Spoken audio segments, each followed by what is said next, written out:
Buttigieg comes to the role after being a candidate, and himself as a candidate had a pretty ambitious transit plan in particular, as well as, since this is the Bike Talk podcast, some ambitious goals for ending traffic violence on our streets and increasing multimodal access. I don't think you should ever count out a Midwestern mayor for sheer ingenuity. The promises that he made as a candidate, it shows that, he is at least talking to the right people, because it was frankly hands down the most ambitious transportation plan of any of the Democratic candidates.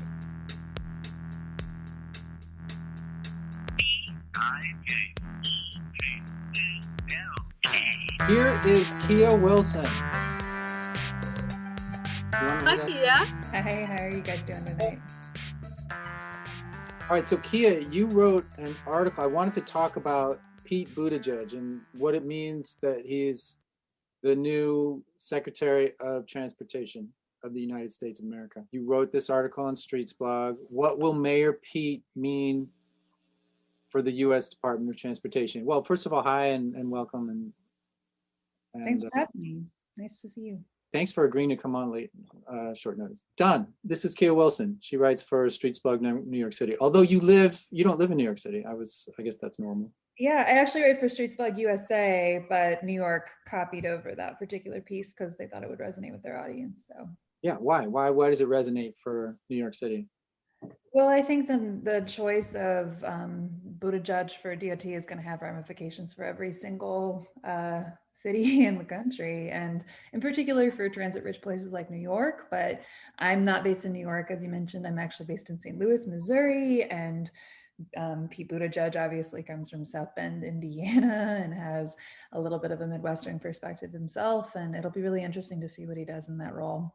Well, that's one of the things. There's a quote in your article about that. It says that his appointment means that leaders from slow-growing, older industrial metros would set transportation policy, and that perspective has been sorely missing from federal decision-making for a long time. Although that was not you who said that, but I have other quotes from you. What is that perspective? Yeah, well, I mean, it's my perspective in part. So I grew up in Cleveland, Ohio. I'm in St. Louis.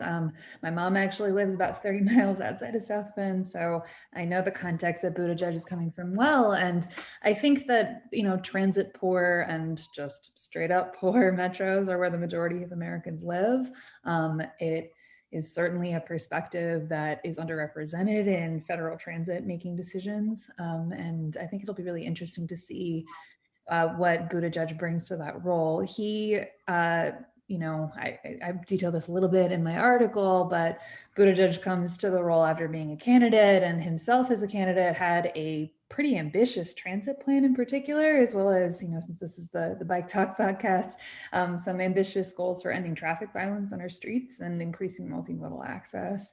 And I think that comes, I can only assume from growing up a lot like I did in a place where you really crave the freedom that comes with increased mobility options, because we live in car dependent places where it's really challenged to get around anyway, any way besides on four wheels. So it'll be interesting to see what he actually does when he's in office. I can only speculate about that. And so how did he have the chance to really get a lot of, I mean, he doesn't have a ton of experience, right? Or because how much goes on in a small, I mean, I don't know if that's the right way to put it, but like one thing you said is that there was a lot of debate about, whether it was a good thing or not. So it seems like the consensus on bike Twitter is it is a good thing, but he doesn't have experience. That's definitely been the question about Buttigieg that I've seen lobbied around, which is that, there were a lot of people specifically on the transition team for transportation who folks really hoped would get this role. We're talking about Sarah Feinberg at the New York MTA. We're talking about Polly Trottenberg out of New York City. Eric Garcetti in LA, of course, is someone who, as mayor, has supervised a lot of pretty major projects that have gotten a lot of press. And I think it was on a lot of people's wish list that we would see someone in the secretary role who came with that wealth of experience. That said, I don't think you should ever count out a Midwestern mayor for sheer ingenuity. I think that Buttigieg, what's interesting about him to me is that what he lacks in experience, he makes up for in enthusiasm, I would probably say. He, in his plan, wanted to increase funding for the Federal Transit Administration by 13 times. He wanted to go from, I think, 11 billion to 150 billion. His experience is much more along the lines of the kind of humble investments that I think us in the bike and walk world really want to see. He invested a whole lot into the downtown in South Bend towards improving walkability, bikeability, and multimodal access. What he couldn't do in transit was probably because, frankly, of the Indiana state government, which is notoriously transit hostile.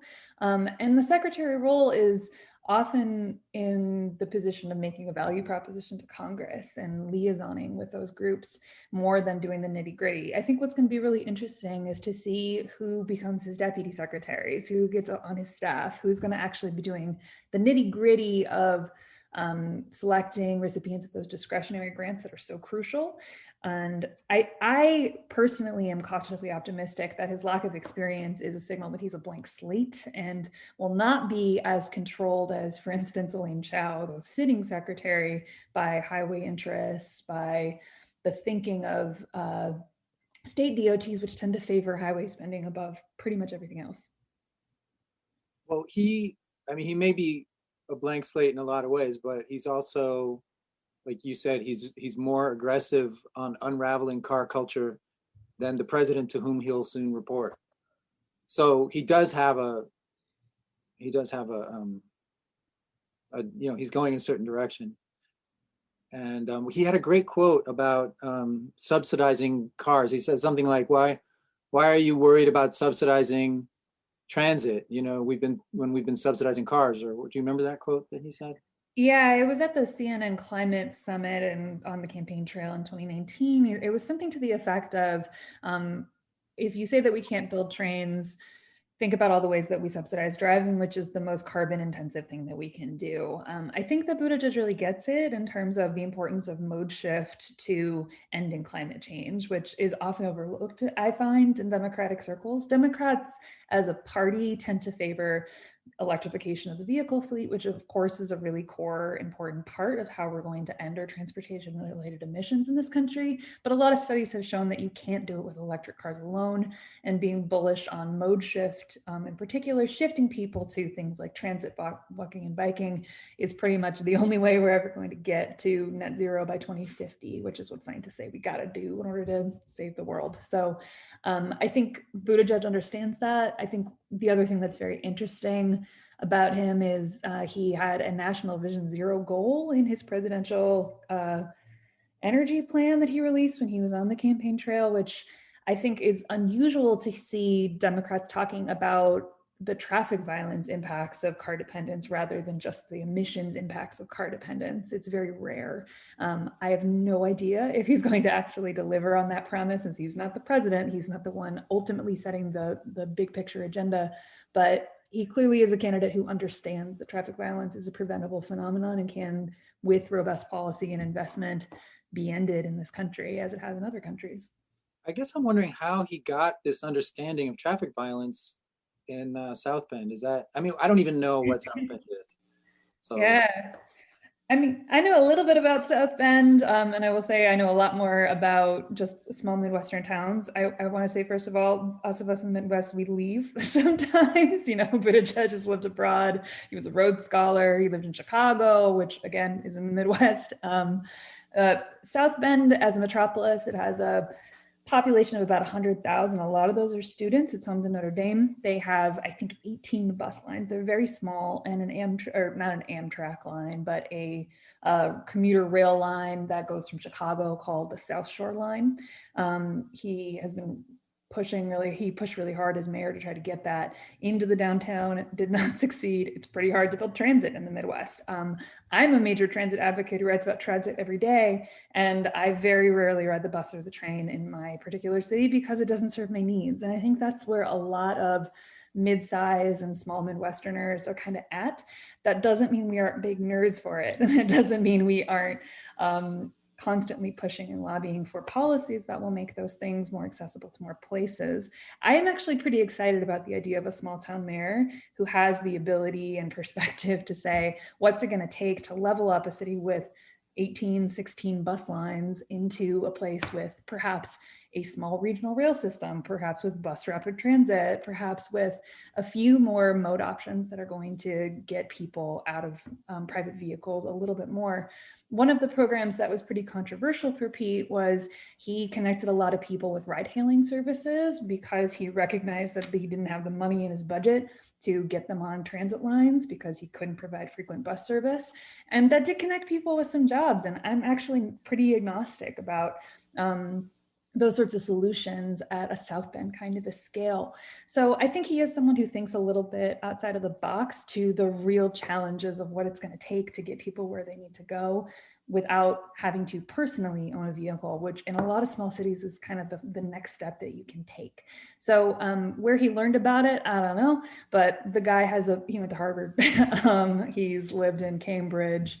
I feel like I'm sounding like a Buttigieg show right now. I'm sure that there are things that he has a lot to learn about when it comes to grant making and the nitty gritty of this stuff. But a lot of the folks that I talked to who wanted to speak off the record about the transition said that that's the kind of stuff that really deputies are for. He really needs to be able to make the sales pitch to Congress that vehicle electrification isn't the only thing that we should do, and that we don't need to just trade electric car dependence for our traditional gas-powered car dependence. There are more choices available to us.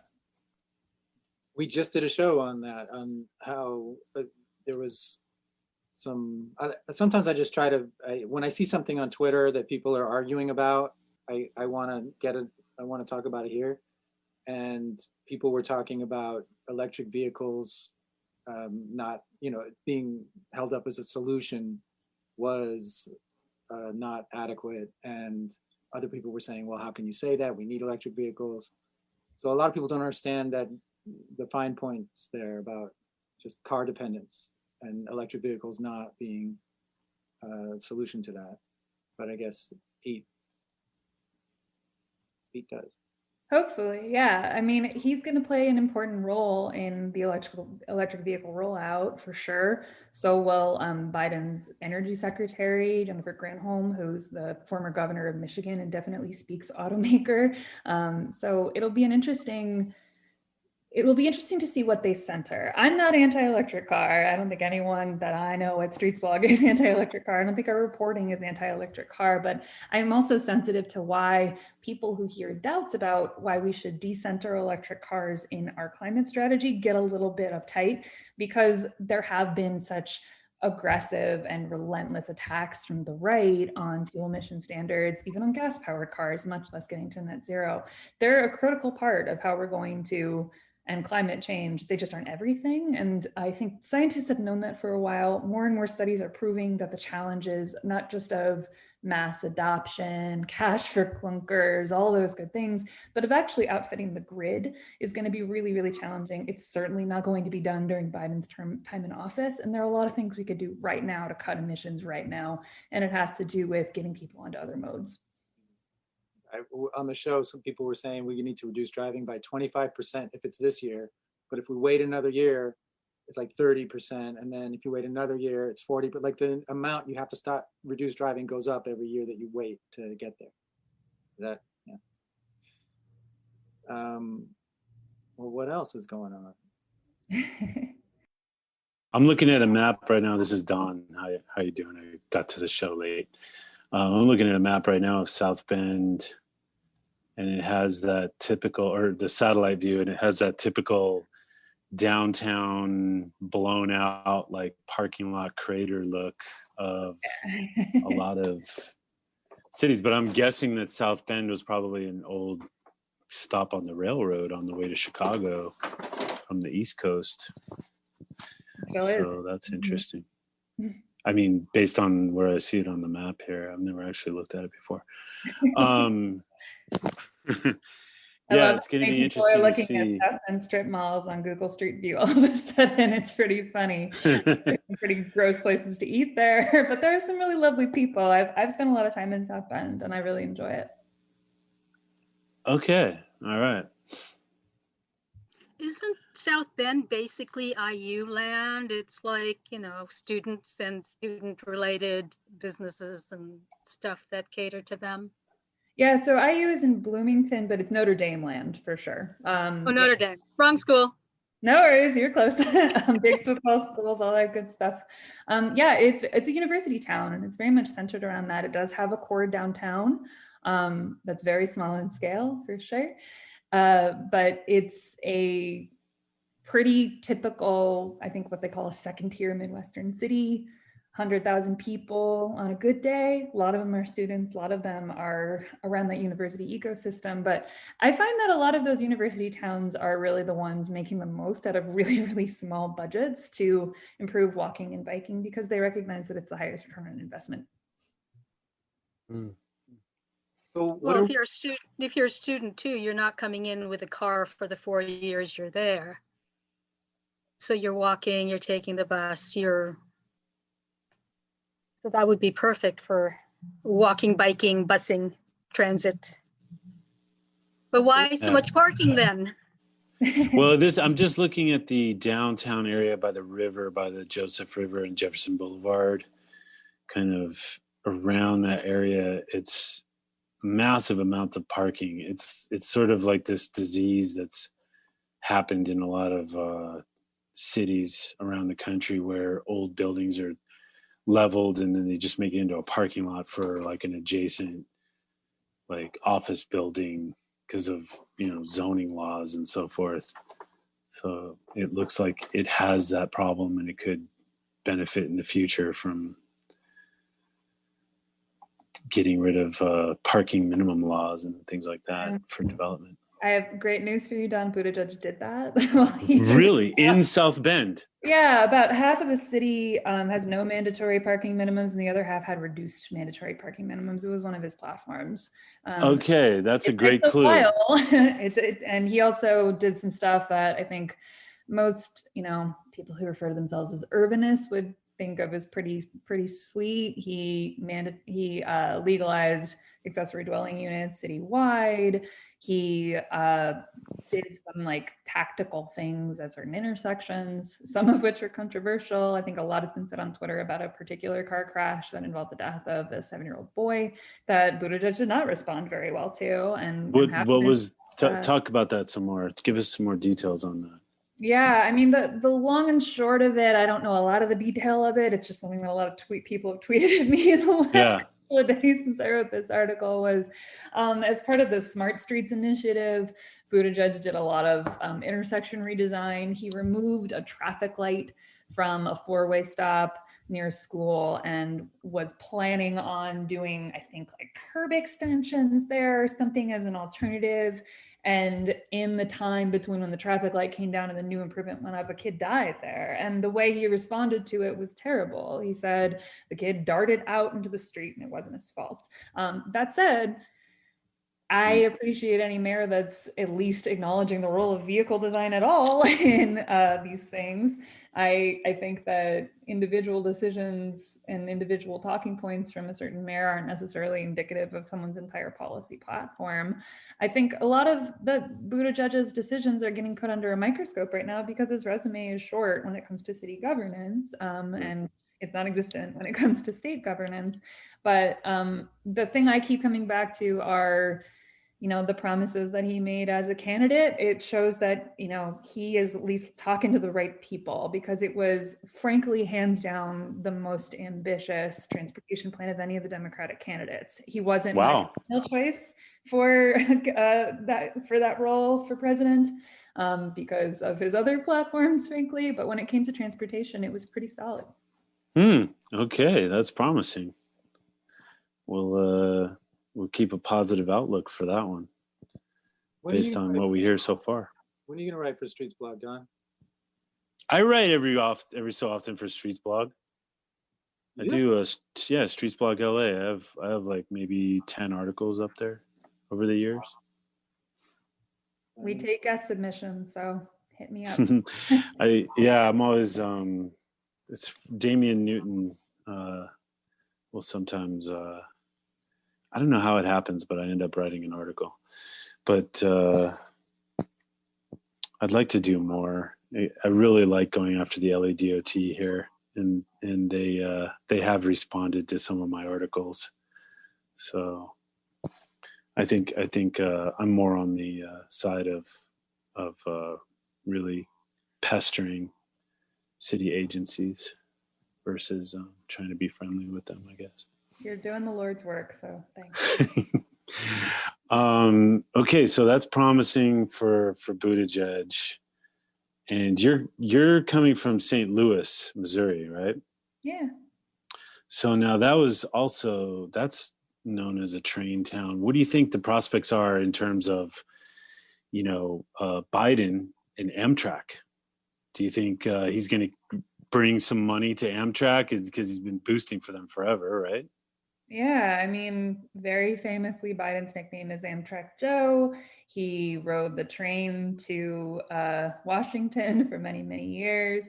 And I think another thing that gets overlooked in Biden's story is that he's actually going to be the first traffic violence widow who's ever going to hold Oval Office. He lost his first wife and his baby daughter to a car crash the day before he was elected. He was inaugurated to state office in Delaware.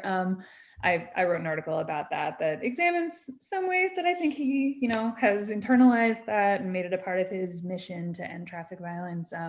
And in some ways he hasn't, and I wish he had pushed further. Today's actually the anniversary of his wife and daughter's death, so it's on my mind. Wow. Okay. As we record this. In terms of like what Joe's going to be able to put forward, that's the $1 million question, or the multi-trillion-dollar question. It's a little bit more accurate. It all comes down to, we've had a really hard time passing infrastructure bills in this country for a really long time. Trump did not do it. The FAST Act is our current surface transportation bill, which includes very limited funding for biking, walking, transit, and particularly Amtrak. That is on a 1-year extension. So basically the clock starts ticking as soon as Biden gets inaugurated and the new Congress gets inaugurated to pass a new one. We had a promising infrastructure bill in the INVEST Act earlier this year. It was DOA in the Senate because of Republicans. And we had another bill that was it was an infrastructure bill that Mitch McConnell pretty famously called a Green New Deal dressed up as an infrastructure bill. That also died. I think a lot hinges on Georgia. To say what Joe Biden's going to do is going to depend on what the Republicans are going to stonewall. Right. Is what it all comes down to. I'm optimistic that it's really a pet issue of his. It's a passion of his. It was of Obama as well, and he didn't do it, so we'll find out. But I think that the intention is there. It's just whatever's going to shake out between all the levers of power. Do you get the feeling that Republican opposition comes because it's just they don't want to spend money, or is it that they see the policy and they're like, okay, this is too pro transportation. We need more car centric, because it seems like the mood of the country is to kind of get away from car centric design, at least in cities and so forth. And why are Republicans so reticent to spend money on infrastructure? Well, Republicans aren't reticent to spend money on infrastructure. They're reticent to spend money on any infrastructure but highways. I mean, there have been some really interesting studies about, I'm blanking on the guy's name, but there's a guy who wrote a really great book, and Greg Schill republished it a couple of perspectives from it on his Twitter that I really thought were thoughtful, about how Republicans almost unilaterally support infrastructure spending when it comes to laying asphalt for cars, because they tend to represent rural communities where robust rail investment, robust bus investment, biking and walking doesn't make as much sense economically and in terms of a use perspective. So the reason why we've stalled on passing infrastructure in this country for so long is because Republicans don't see the cost benefit of having trains that their particular communities would not benefit from. That said, I think that that's not unilaterally true. I mean, I live in a red state with 2 red senators that has, the Kansas City rail line just got, on the other side of Missouri, just got a pretty hefty banging FTA grant today to finish our streetcar line. I think there are a lot of examples of where rural transit makes a lot of sense. And it's just sort of the optics of how are you going to get as much as you can for your particular state and what investment makes the most sense for your population. So that's why a lot of the conversation about not just like transit investment, but also land use and urbanization within these communities makes a whole lot of sense. Another policy proposition that doesn't get talked about as much, but that I would really love to see happen would be like a federal, what's it called? Like the East Coast Greenway, a federal Greenway Act. So it would be really exciting and could possibly drum up some support from some of those red rural states. But because we have a representative democracy with rural states that hold equal voting power, you guys in California have less representation in Senate per capita. They have more voting power. They get per individual, right? Yeah, by a large margin. Yeah. A close friend of mine moved from San Francisco to Wyoming recently, and she was like, okay, cool. So now like what my senator thinks matters like 15 times as much all of a sudden, because I fled San Francisco. So it's a challenging puzzle to solve. But, COVID recovery, it's going to really depend on infrastructure. And I think if there's any time that we're going to do it, it has to be soon because the economy needs it. Oh, Kea, thank you so much for coming on short notice. This is great to have you. Thank you all for having me on. Fan of the show. Appreciate you guys. Take care. Take care. I rise in the morning and greet the day. Pull out the bike and I'm on my way. The transportation shows I care. Every turn of the pedal cleans the air. Green in the green, I'm saving the planet. Just like my friends Dale, Sean, Toby, and Janet. No greenhouse gas, a tiny carbon footprint up your ass. I'm on a motherfucking bike. I'm on a motherfucking bike.